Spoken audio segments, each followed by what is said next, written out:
Samantala, inaprubahan ng Department of Education ang tuition hike o pagtataas ng matrikula ng halos 1,300 private schools sa bansa.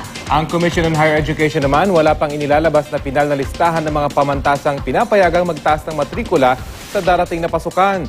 Balita hatid ni Von Aquino. Sa darating na pasukan, kailangan na namang maghigpit ng sinturon ng mga magulang. 1,200 na pribadong eskwelahan kasi ang binigyang basbas ng Department of Education na magtaas ng matrikula.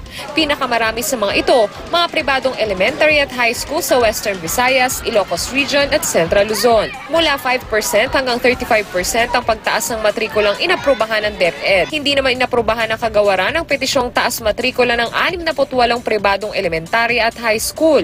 Git ng DepEd may sapat na basehan umano ang tuition increase at sumailalim daw ito sa tamang proseso. Yung mga itataas ng kanila pong matrikula ay ibabalik din naman po sa paaralan o kaya po sa pagtaas ng sweldo ng ating mga kaguruan sa pampribadong paaralan.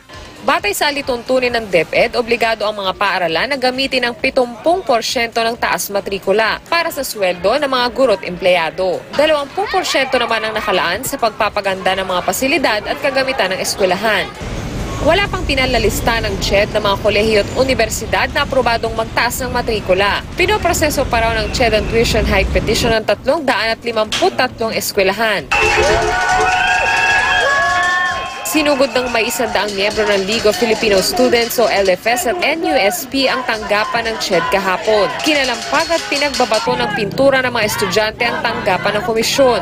Tigilan ang pagtataas ng matrikula at tigilan yung paniningil ng iba't ibang sobra-sobrang bayarin sa mga paaralan. Pag-i-evaluate ng tuition fee increase, tinitingnan ng aming mga regional offices yung relationship din ng quality ng paaralan at yung hinihinging pag-increase, yung performance niya at yung kapasidad ng mga estudyante na kaya ba nilang i-shoulder yung increase. Von Aquino, GMA News.